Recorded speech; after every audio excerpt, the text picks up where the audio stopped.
Hey there everybody, Eric from Outer Limitless coming at you today with another video. Now in today's video we're going to look at this portable coffee grinder from the company Outin. Now the reality is I definitely enjoy my coffee. In fact, I completely rely on it. It's more than enjoy it. If I don't have my coffee, it puts me in a bad place. And I've used coffee grinders in the past, really for me, in the outdoors. I do use it from time to time in the indoors, but often for me, I'll bring a little coffee grinder like this outdoors. Not typically into the deep mountains, but when I'm enjoying a day of bushcraft, getting out to maybe bushcraft wonderland, just having a nice fresh cup of coffee, and I want to grind up some beans. And that's exactly where this comes into play. This is the Outin Portable Cordless Electric Coffee Grinder. Now, I do think we're gonna find it's gonna be considerably larger than the handheld model, but at the same time, it's gonna be pretty cool. I think we're gonna find that there are a number of settings here that are gonna help me, a number of different things that this is gonna offer beyond the hand ground version. So in today's video, we're gonna learn about this together. We're gonna bust this out of the package, take a look at the features, and we'll find out whether or not this is a great option for me and even a great option for you. But with that said, I have a whole bunch to do and a whole bunch to share with you. And if you're interested in seeing a little bit more about what I'm about to get into, do me a favor, stay tuned.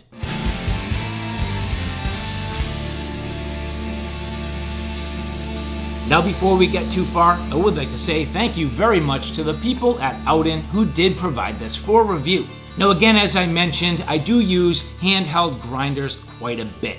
For me, it's really been a way to get some fresh coffee. Now, don't get me wrong, I am very much not a barista. I am the type of person that really does not care about the quality of coffee that I drink. It just has to be quality, strong, and just be there when I need it. It doesn't really matter to me how quality it truly is. So if you're looking for a review on this from the barista standpoint of view, this is not that review. But if you're looking for a good quality practical review, this is pretty much where I'm coming from. So we're gonna bust this out of the box. Let's take a look at it here in some detail as we take a look at this. Pretty straightforward. Now you can see as we look at this, it is going to have a 1600 milliamp hour, and this is going to be a rechargeable battery. They're calling this the extra large 30-gram bean capacity and a portable design. Now I do expect that before I get this into quality use, I'm probably gonna need to charge this up, but I figured it would be worth taking a look at this and breaking it out together. So as you can see here, nicely packaged, coming in actually this really nice little sort of felt-lined pouch, pretty straightforward, and then the grinder here itself. So, ooh, very nice. Glass, which is nice. A little bit of plastic here, and you can see this is going to have some different settings. Now this does come with the user's manual. It comes with a USB rechargeable cord, and as we take a look at here, let's get into this in a little bit of detail. Actually a small cleaning brush, very simple, and a USB Type-C charger, which I think is cool because you'll hear me talk about it on my channel all the time. I get flashlights these days that still have not migrated over to USB Type-C. So seeing that the actual grinder itself did come with a USB Type-C rechargeable port, that's awesome. And you can see here the port right on the front of the unit. And other than that, just a very simple cleaning cloth. And of course, as I mentioned, it did come with this nice soft lined pouch. So nicely done so far in terms of the accessories. Now, of course, none of that's gonna matter if this does not grind well. And so let's get into this as we unthread the top here. You can see very simple. Actually, in terms of this, it says just a little sticker, portable cordless grinder. I'm not exactly sure why this top part comes off here. We'll investigate that in a little bit, but moving forward. Okay, so this pretty much is a little quarter turn. It indexes pretty easily, so you can see there, nice little quarter turn. As we pop that off, you'll see here on the cutting head, this is what indexes into the motor. So the motor here on the top, you'll see it has a little keyway, and that keyway indexing very easily. Now, in terms of the actual installation, this really does only have one way it will go. You'll notice that this does end up with the sort of different settings here. So that's gonna be your coarseness settings right on the front. So this really does only have one way it can go. Now, all of this does seem to be integral. So if you were gonna clean this out, you'd pretty much do it, I believe the intent would be with the brush, but we'll get into that in a little bit. Taking a look here, you do have your cutter head. And as we change this, this should change the overall coarseness. Now, as I take a look here, you'll notice this is actually bringing the cutter head sort of up and down. That seems to be the mechanism that it's actually changing the coarseness. We're gonna test that just a little bit. For me personally, again, I'm gonna say this, I am not a barista. I have no idea exactly what the best method is, but I can see clearly as I look inside here, it is changing the gap between the opening and that cutter head. So that's gonna force the grounds inside the sort of integral area to spin around a lot longer, cut up finer and finer. So as I spin this to the left on the smaller dot, I'll notice that the gap on the inside is less. And as I open this, it makes that gap wider. So basically what it's doing, it's just allowing those grinds to fall through a little bit faster with the more coarse setting. Into the bottom here, you'll see this is your receiving jar. So again, this is glass, nicely threaded, no problem. Threads into place very easily. So at this point, let's run a couple of different scenarios. Let's test this for the overall coarseness. Just a real quick test of the button here. Ooh, turns on right away, and you'll see this definitely has plenty of battery to get me started. So with that, we're gonna do a little test. I have some beans here. I basically have 1 cup of beans. So what I'm gonna do, I'm gonna fill this vessel. Again, they say this is roughly about 30 grams. So I'm gonna put the beans in here. We're gonna put it on the fine setting. We'll take a look at it and see how it performs. Okay, so now, as I move through this again, I'm gonna pop this off, spin this upside down. That actually kind of works well where that's a nice base. Allows you to put that down good and firm. Now you'll notice that there's no sort of rubberized top or something like that. It would be very subtle and very simple. I would like to see maybe just a little rubberized ring on there so that this doesn't slide around. That would also come into play in the outdoors. I think that would definitely be helpful. Again, just a very subtle little detail, and it would be very easy for them to make an additional top that just threads right on there. So no problem there. But again, very simple. Gonna get my beans.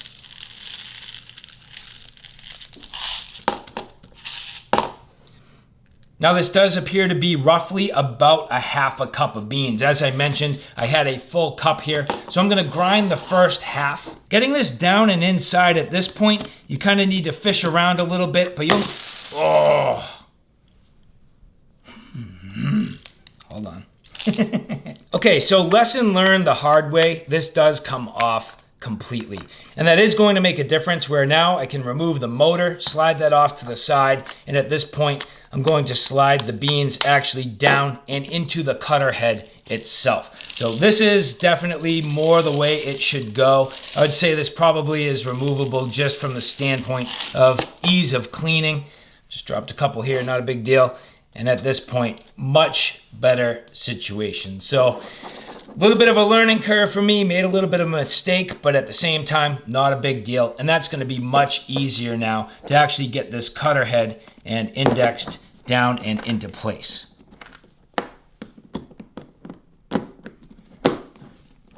Again, you do need to pay attention to how this indexes. It's a little bit finicky where, all right, so check this out. This goes down, index is left. If you're not careful, you can accidentally pop the bottom off. So you're a little bit vulnerable right here. You definitely want to be just a little bit careful in how you approach this to make sure that you don't do like I did and just make a mess everywhere. But generally speaking, it will go. You just need to take your time, be a little bit careful. Again, as I mentioned, we're gonna grind this on the lowest setting. So here, quick press.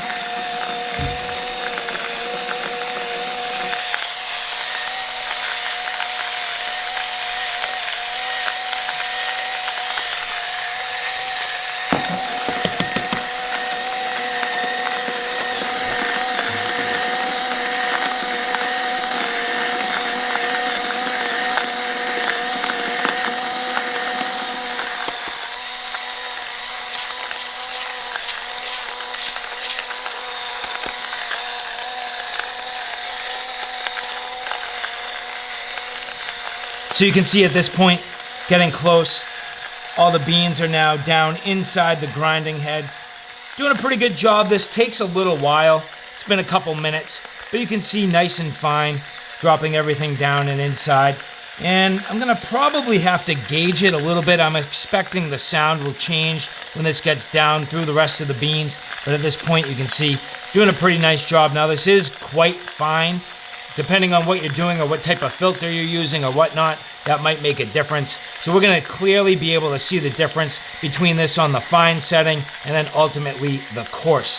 So a little bit further to go here and we should be in some pretty good shape. All right, so I was not necessarily expecting this, but this literally turned itself off. And I wonder, yeah, so it's definitely not a battery thing. I think pretty much at this point, it's just out of beans. So let's take a quick look here as I undo the top carefully here. That is certainly not the case. As you look at the inside, there are still some beans, but let's just slide these aside for now. And as you see here, this little extension piece does also index on there. So this might come apart a little bit more than I realized, but just got to be careful not to lose anything here. And then in terms of the actual grounds themselves, we'll unthread this. And definitely smells really good, nice and fresh. And getting these into the jar. You can see here, very, very fine. So again, that is on the finest settings. We're gonna do this a second time. We're gonna change it to the coarse setting and we'll see the difference between the two. All right, so at this point, roughly about the same amount of beans. Pretty close anyway. And as I mentioned, we're gonna go fully coarse this time. So again, index that down. We're going to change the settings here. Now fully coarse. Not too bad. That's a little bit stiff, but it'll go, no problem. You can see there. And I think it's just because I'm changing the height of that cutter head, there's probably a little bit of the beans left on the inside. But now going coarse.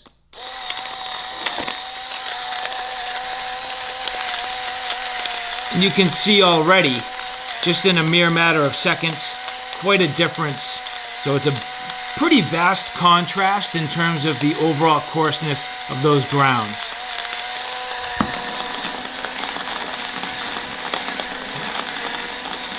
And so not only the overall coarseness, but you can see the amount of time it's going to take. It's going to be significantly quicker, and keeping in mind the fact that as you change this, it's changing the height of the gap and the tolerance inside that cutter head. So it would be expected that the more coarse grounds are going to fall through quicker. They're not going to stay inside the cutting head nearly as long, so it's going to take less time to do the job. So at this point, this is really close to done. Literally a fraction of the time over the fine grounds. So the coarse grounds coming to a conclusion here. I expect this will probably turn off shortly. Plenty of battery life. You can see at this point, running both the fine grounds and now the coarse grounds. More than enough battery. So once I charge this up completely, this thing's gonna last a good long time in between charges, no problem, and just smells really, really good. So coming to a quick conclusion here, and then we're gonna boil ourselves up some water, make a nice cup of coffee. All right, so again, same thing happened at this point. This turned itself off. I did not turn it off, and let's take a quick look. So again, removing the motor. This time, it is literally completely empty. I mean, 100% empty. So this did its job, turned off, and you can see here, that's the one little bit of an awkwardness here. It's just what do you do with this in between? But vastly different. Now this looks to be more in line with what I would expect to brew. That's just my personal sort of take on it and what I'm used to. Could you do something in between? Of course. So going back to this, you have 5 full settings. I mean, I just showed you the extremes here. So if you're somebody that's savvy and you know what you're doing, you can definitely fine tune this. Now, what I'm gonna do, I am boiling up some water. I have 3 cups of coffee that I'm gonna make, and I'm pretty much gonna do a simple pour over. So I think for this, my best bet, just go with the Coarse Grounds here. We're gonna try it out and see how that goes. Now, I could do a number of different methods. I sometimes go straight up cowboy coffee. I'll take this, I'll put it in the pan, put it to a full boil, let it kind of take some of the acidity out of the coffee. I'll shock it with a little cup of cold water, let it sit, and then I'll either just literally pour it straight into my mug or maybe through a filter or something like that. Works out very well. In this case, I'm going to use the Coarse Grounds, and then I'm going to do a pour over, and we'll check it for some silt, and then we'll do the same thing a second time. We're going to do it with the fine. We'll check it for some silt, and that'll pretty much wrap this up. All right, so first we're gonna do the Coarse Grounds here. Take a look at this. So I'm gonna fill that. You know what? I'm just gonna go all the way. So let's do all that. That's gonna be more than enough, but this is just a test. And as I mentioned, I like good, strong coffee. Okay, so here, just gonna go a nice slow pour. Take this up to 2 cups. This filter is okay. It's fairly fine, all things considered. So it should be a pretty good test here.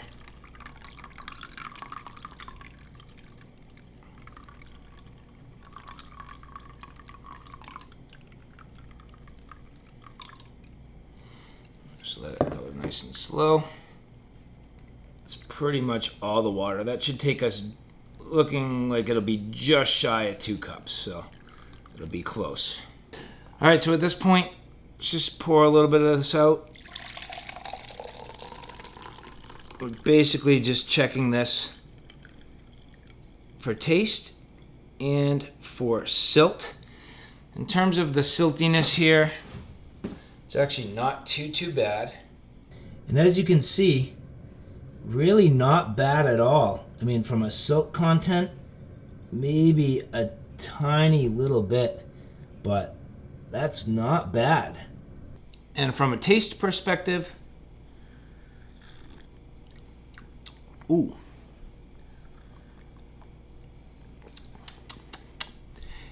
Slightly weak, slightly, not far, slightly. Very, very doable cup of coffee here. In fact, that's just fine. So I'm going to slide this aside for now, and we're going to do those fine grounds and check it the same way. All right, and so now for the fine grounds, let's try this. I'm going to do the same thing. I'm just going to wet these up a little bit. Now again, these are much finer, and I can see the coffee is much darker. I don't know if that's an indication of it being a little bit, just a little bit sludgy maybe, but again, I do not care. I will drink anything, and this looks like it's going to be incredibly strong. So in reality, I might find that the settings are somewhere right in between for my particular filter, for this particular setup, and for my particular taste.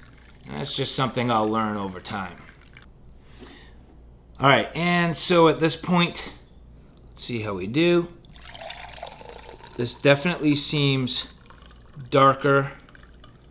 And if I'm careful getting down to the bottom here, yeah, this is a little more silty, but still not too bad. Again, as you take a look here, it's really not bad at all. And I mean, again, this certainly passes my standards, so I'd call that good. And in terms of the taste,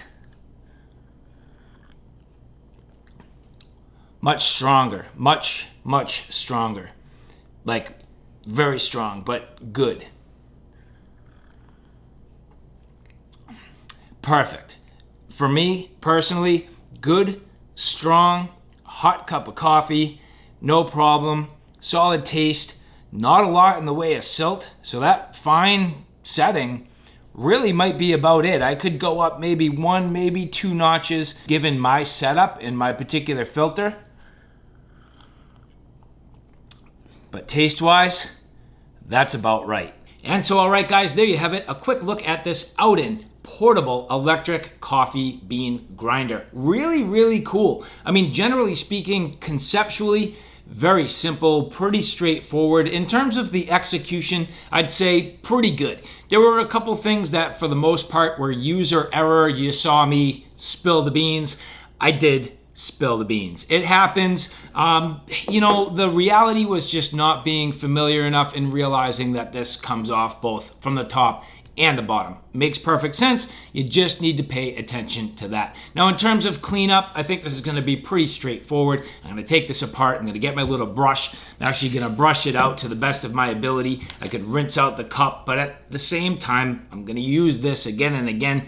I kind of really don't care. So if it's got a little bit of, you know, coffee patina on it, that's not gonna bother me. And so to the people at Outin, thank you very much. I really do appreciate you sending this for review. And for the rest of you, if you like this content, do me a favor, take a look at my Outer Limitless 2 channel, which is more on my tactical and firearms gear. On that channel, it's growing quickly. I have a ton of videos up there. So if you like what you see here on Outer Limitless, do me a favor and check me out on Outer Limitless 2.